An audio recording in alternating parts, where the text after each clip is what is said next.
Hello friends, இன்னைக்கு நான் profit ஆர்கனைசேஷனில் illustration 7 வந்து பார்க்க போகிறோம். Citizen Club was registered in a city and the accountant prepared the following receipts and payments account for the year ended December 31, 2013 and showed a deficit of 14,520. Deficitனா loss. So அவங்கக்கிட்ட இருக்க receipts and payments. Receipts and payments-ல first receipts, subscriptions, fair receipts, variety show receipts, net, interest, bar collection, cash spent more. Payments-ல premises, honorarium to secretary, honorariumனா அவங்களுக்கு கொடுக்குற salary, rent, rates and taxes, printing and stationery, sundry expenses, wages, fair expenses, bar purchase and payments, repairs, new car. New காரில் less old காரை விற்று நமக்கு ஒரு 9,000 ரூபாய் கிடச்சிருக்கு. அதுலேருந்து தான் நம்ம நியூ கார் வந்து 37,800க்கு வாங்கியிருக்கோம். The additional information should be obtained. 1/1/2013, 31/12/2013. Opening balance கொடுத்துருக்காங்க, க்ளோசிங் பேலன்ஸ் கொடுத்துருக்காங்க. அசட்ஸ் அண்ட் லைபிலிட்டிஸோடது. Next, cash overspent represents honorarium to secretary not withdrawn due to cash deficit. This annual honorarium is rupees 12,000. Depreciation on premises and car is to be provided 5% and 20% on written down value. You are required to prepare the correct receipts and payments account, income and expenditure account and balance sheet at December 31st, 2013. First வந்து நம்ம என்ன பண்ணணும்னா opening balance closing balance கொடுத்தாவே first step வந்து opening balance sheet வந்து prepare பண்ணணும். Next வந்து இங்கே வந்து பார் ரெசிப்ட்ஸ் அண்ட் பேமெண்ட்ஸ் அப்படின்னு சொல்லியிருக்காங்க. அப்போ அந்த பார் ரெசிப்ட்ஸு பேமெண்ட்ஸு அதுக்கானது வந்து என்ன பண்ணணும்னா ஒரு ட்ரேடிங் அக்கௌண்ட் ப்ரிப்பேர் பண்ணி காட்டணும். அந்த ப்ராஃபிட்டை எடுத்துகிட்டு போயிட்டு நம்ம இன்கம் அண்ட் எக்ஸ்பெண்டிச்சரில் காட்டுவோம். So first opening balance sheet prepare பண்ண போகிறோம், ட்ரேடிங் அண்ட் P&L வந்து ப்ரிப்பேர் பண்ண போகிறோம். Next receipts and payments and then income and expenditure, அதுக்கப்புறமா ஃபைனல் பேலன்ஸ் ஷீட் வந்து ப்ரிப்பேர் பண்ண போகிறோம். கேஷ் இன் ஹேண்ட் 450 கொடுத்துருக்காங்க. நெக்ஸ்ட்டு பேங்க் பேலன்ஸ் 24,690 கொடுத்துருக்காங்க. இதுதான் ஓப்பனிங் பேலன்ஸில் கேஷ் இன் ஹேண்ட் 450 கொடுத்துருக்காங்க. கேஷ் அட் பேங்க் 24,420 கொடுத்துருக்காங்க. இங்கே பேங்க் பேலன்ஸ் 24,690 கொடுத்துருக்காங்க. ஆனால் இங்கே பார்க்கும்போது பேங்க் பேலன்ஸ் வந்து 24,420 கொடுத்துருக்காங்க. இது ஏன் இப்படி கொடுத்துருக்காங்கன்னா இந்த செகண்ட் அட்ஜஸ்ட்மெண்ட்டில் cheque issued not presented for sundry expenses 270 இருக்குல்ல. ஸோ செக் இஷ்யூ பண்ணியிருக்காங்க ஆனால் ப்ரெசென்ட் பண்ணலை, அதுலேருந்து டிடெக்ட் பண்ணலைன்னு சொல்கிறாங்க. ஸோ இந்த 24,690லேருந்து இந்த 270 டிடெக்ட் பண்ணோன்னா நமக்கு 24,420 வந்து கிடைக்கும். அதனால தான் வந்து இங்கே 24,420 அப்படின்னு சொல்லிட்டு கொடுத்துருக்காங்க.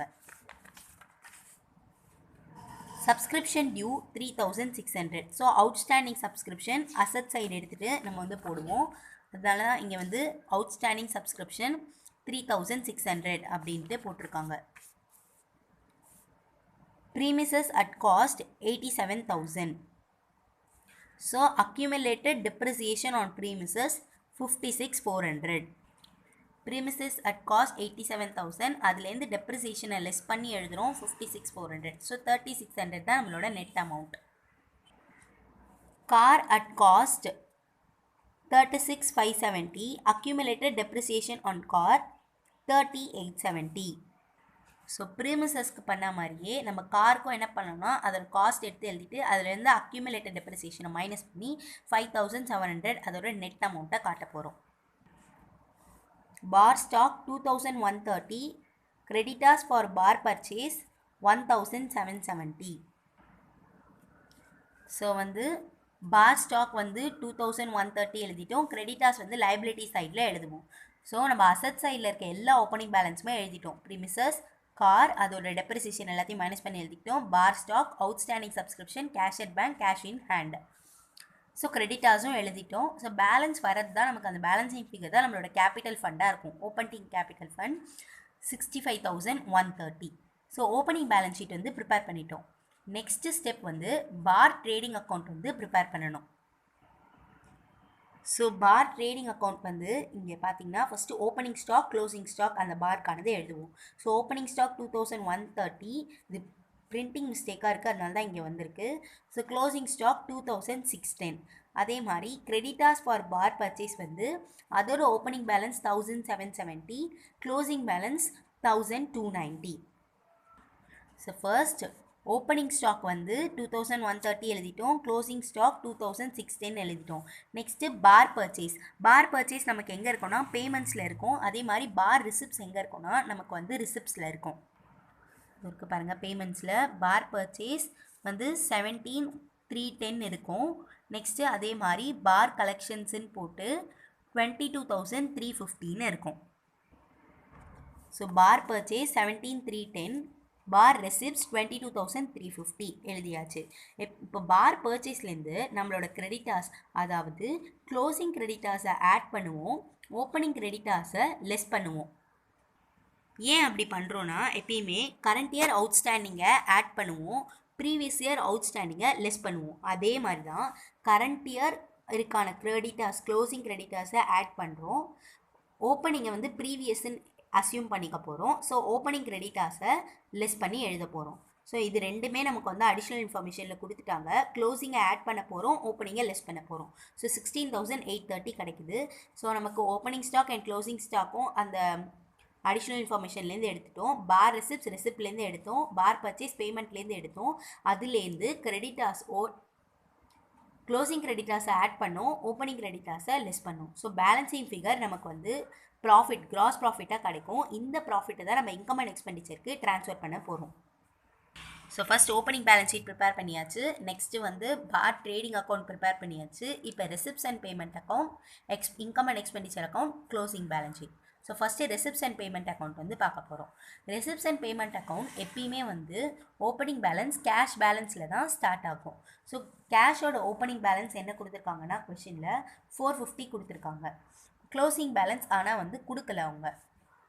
நெக்ஸ்ட்டு பேங்க்கோட ஓப்பனிங் பேலன்ஸ் நம்ம முன்னாடி அந்த பேலன்ஸ் ஷீட்டில் போட்ட மாதிரி 24690லேருந்து அந்த செக் இஷ்யூட் பட் நாட் ப்ரெசென்டடை வந்து மைனஸ் பண்ண போகிறோம் 270.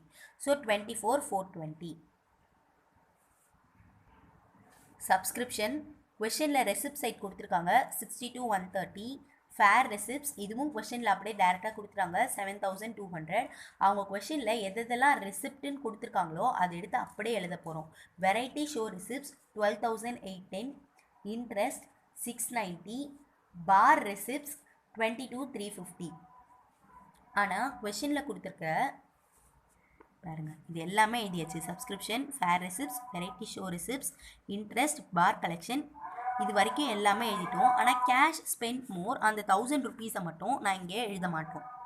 இங்கே அடிஷ்னல் இன்ஃபர்மேஷனில் கொடுத்துருக்காங்க. கேஷ் ஓவர் ஸ்பெண்ட் வந்து எதை ரெப்ரசென்ட் பண்ணுதுன்னா ஹானரியம், அதாவது செக்ரட்டரி கொடுக்க வேண்டிய அந்த ஹானரியம் ரெப்ரசென்ட் பண்ணுது. கேஷ் டெஃபிசிட்டாக இருந்ததுனால வித்ட்ரா பண்ணதை ரெப்ரசென்ட் பண்ணலை அப்படின்னு சொல்லிட்டு சொல்கிறாங்க. ஸோ அவங்களோட ஆனுவல் ஹானரியம் 12,000, ஆனால் வந்து கேஷ் ஓவர் ஸ்பெண்ட் வந்து 1000 ருபீஸ்ன்னு சொல்லியிருக்காங்க. ஸோ மொத்தம் 12,000, அதில் 11,000 வந்து அவங்க கரெக்டாக பே பண்ணியிருக்காங்க. மீதி இருக்கிற 1000 ருபீஸ், அதாவது அந்த கேஷ் ஓவர் ஸ்பெண்ட்டை வந்து நம்ம அவுட்ஸ்டாண்டிங்காக அஸ்யூம் பண்ணிக்கிறோம். ஸோ அவுட்ஸ்டாண்டிங் வந்து நம்ம ரெசிப்ட்ஸ் அண்ட் பேமெண்ட்ஸ் அக்கௌண்ட்டில் காட்ட மாட்டோம். நெக்ஸ்ட் வந்து பேமெண்ட் சைட். ஸோ பேமெண்ட்டில் பை ப்ரிமிசஸ் 30,000. கொஷனில் கொடுத்துருக்க பேமெண்ட்ஸ் எல்லாமே அப்படியே எழுதணும். ஹானரியம் டு செக்ரட்டரி 11,000 தான் எழுதுவோம், 12,000 எழுதக்கூடாது. ஏன்னா கொஷனில் 12,000 கொடுத்துருக்காங்க, ஆனால் நீங்கள் 11,000 தான் எழுதணும். ஏன்னா அது கேஷ் ஓவர் ஸ்பெண்ட், அந்த 1000 ருபீஸ் நம்ம அதிகமாக ஸ்பெண்ட் பண்ணிட்டோம் அப்படின்னு சொல்லிட்டாங்க. ஸோ நம்ம ரெசிப்ட்ஸ் அண்ட் பேமெண்ட்டில் ஆக்சுவலாக என்ன பண்ணியிருக்கோமோ அதுதான் எழுதணும். Rent 2,400, rates and taxes 3,780, printing and stationery 1,410. இது அப்படியே கொஷனில் கொடுத்துருக்கிறது அப்படியே எழுதணும். Sundry expenses 5,350, wages 2,520, fair expenses 7,170, bar purchases 17,310, repairs 960, new car 37,800, bank balance.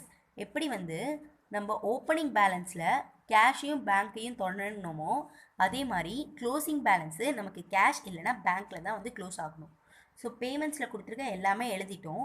Next வந்து க்ளோசிங் பேங்க் பேலன்ஸ் வந்து எழுத போகிறோம். இப்போ எப்படி ஓப்பனிங் பேலன்ஸ்க்கு அதோட அந்த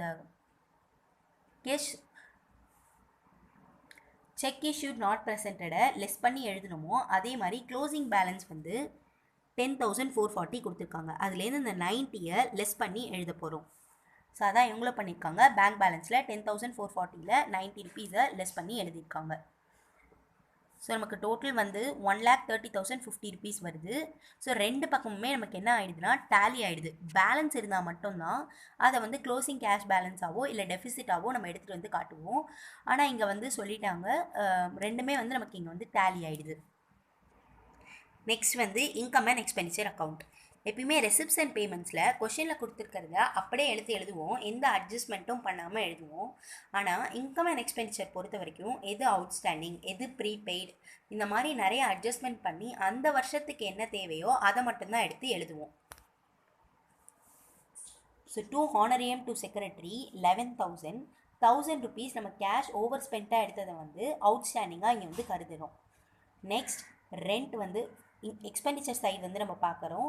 so debit all expenses and losses, credit all incomes and gains. அதனால தான் வந்து இன்கம் வந்து கிரெடிட் சைடு வந்து இருக்குது. ரெண்ட் 2,400. இங்கே பார்த்தீங்கன்னா ப்ரீமிசஸ் வந்து இன்கம் அண்ட் எக்ஸ்பெண்டிச்சர் அக்கௌண்ட்டில் எடுக்கக்கூடாது, ஏன்னா இது வந்து நாமினல் அக்கௌண்ட்.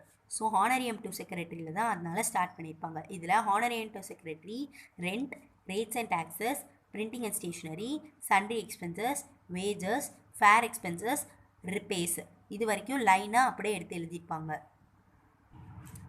காரும் வந்து நமக்கு ஒரு அசட்டாக இருக்கிறதுனால இதை இன்கம் அண்ட் எக்ஸ்பெண்டிச்சரில் நம்ம வந்து காட்டக்கூடாது. ஸோ இதை அப்படியே எடுத்து எழுதியிருப்பாங்க. நெக்ஸ்ட் வந்து ரெசிப்ட் சைட் பார்த்தோன்னா சப்ஸ்கிரிப்ஷன் இருக்கும் 60 to 130. இதுக்கு வந்து நமக்கு என்னென்னா அட்ஜஸ்ட்மெண்ட் கொடுத்துருப்பாங்க, அதை பொறுத்து வந்து நம்ம வந்து எழுதணும்.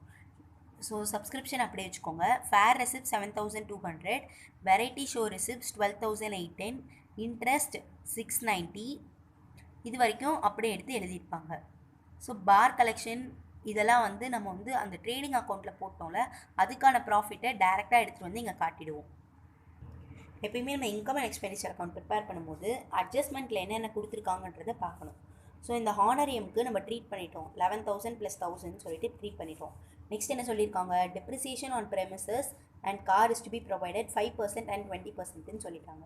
ஸோ காருக்கு வந்து ப்ரிமிசஸ்க்கும் காருக்கும் வந்து டெப்ரிசியேஷன் ப்ரொவைட் பண்ண சொல்லியிருக்காங்க. அதை எப்படி ப்ரொவைட் பண்ண போகிறோன்னா, ஸோ 87,000 ருபீஸ் அதில் ஓப்பனிங் பேலன்ஸில் கொடுத்துருக்காங்க. நம்ம ஓப்பனிங் பேலன்ஸ் ஷீட்டில் போட்ட மாதிரி அதோட அக்யூமுலேட்டட் டெப்ரிசியேஷனை இங்கே லெஸ் பண்ணி எழுத போகிறோம் 3,600.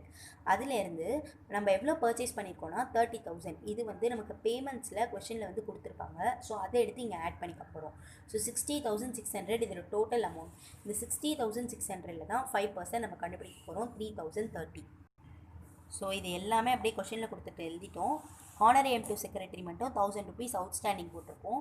நெக்ஸ்ட் டெப்ரிசியேஷன் 60,600ல் 5% 3,030. இந்த 60,600 எப்படி வந்ததுன்றதையும் சொல்லிட்டேன். நெக்ஸ்ட்டு காருக்கான அட்ஜஸ்ட்மெண்ட்.